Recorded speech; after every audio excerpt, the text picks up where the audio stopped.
बंदर और बिल्ली की कहानी। बहुत समय पहले की बात है। एक विशाल जंगल के पास एक शांत और सुंदर गांव बसा हुआ था। इस गांव और जंगल के बीच एक विशालकाय बरगद का पेड़ था। यह पेड़ अपनी मोटी जड़ों, घनी छांव और ऊंची शाखाओं के लिए जाना जाता था।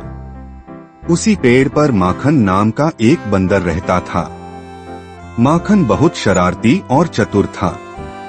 अपनी हरकतों से वह न केवल जंगल के जानवरों को परेशान करता, बल्कि गांव के लोगों को भी अक्सर चकमा दे देता। इसी पेड़ के नीचे एक गुफा थी, जहां चमेली नाम की एक बिल्ली रहती थी। चमेली बहुत चालाक और धैर्यवान थी। उसकी तेज नजरें और फुर्ती उसे जंगल में शिकार करने में मदद करती थी। हालांकि चमेली और माखन के स्वभाव बिल्कुल अलग थे, लेकिन दोनों एक दूसरे की गतिविधियों पर नजर रखते थे। मुलाकात और प्रतियोगिता की शुरुआत। एक दिन की बात है। सुबह सुबह चमेली गुफा से बाहर निकली और जंगल की ओर चल पड़ी। उसने गांव के एक आंगन में रोटियों का ढेर देखा। ये ताजा रोटियां एक किसान ने बनाई थीं और ठंडी होने के लिए बाहर रखी थीं। चमेली की आंखें चमक उठीं। उसने सोचा, अगर मैं ये रोटियां ले आऊं, तो कई दिन तक मुझे खाना ढूंढने की जरूरत नहीं होगी। उसी समय माखन भी बरगद की ऊंची डालियों से इन रोटियों को देख रहा था।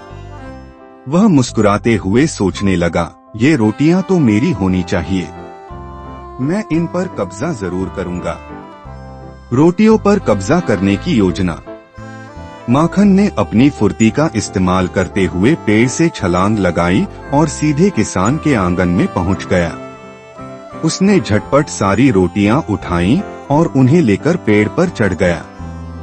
वह बहुत खुश था कि इतनी स्वादिष्ट रोटियां अब उसकी हो गईं। लेकिन चमेली ने भी यह सब देख लिया।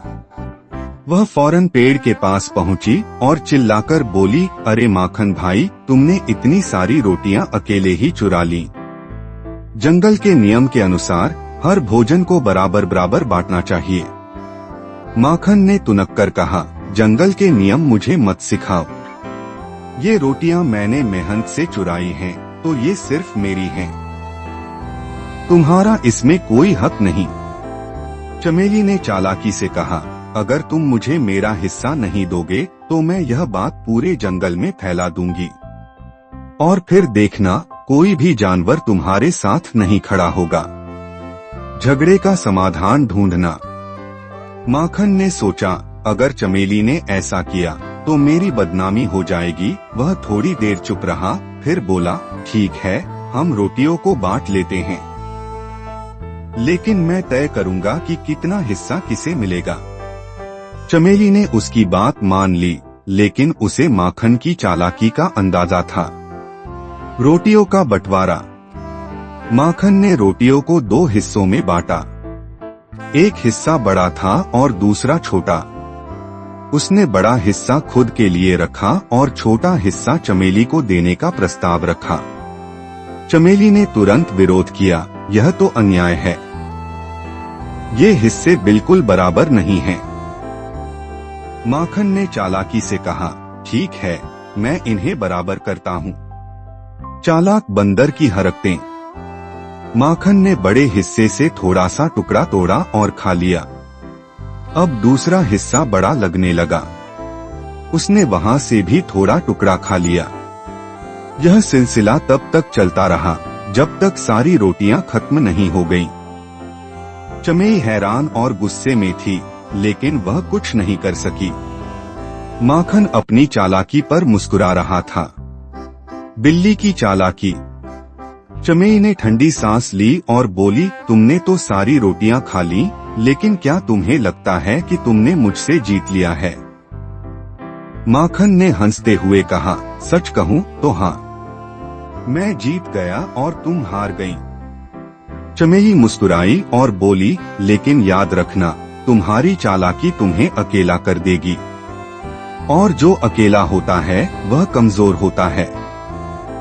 पछतावा और सीख। थोड़े समय बाद माखन को चमेली की बात का एहसास हुआ। उसने सोचा, अगर मैं शुरू से ही रोटियां साझा कर लेता तो हमें आपस में लड़ाई नहीं करनी पड़ती। अगले दिन माखन ने चमेली से माफी मांगी और वादा किया कि वह भविष्य में मिलजुल कर काम करेगा। नीति: आपसी झगड़े से केवल नुकसान होता है। एकता और साझेदारी से ही सफलता और शांति प्राप्त होती है।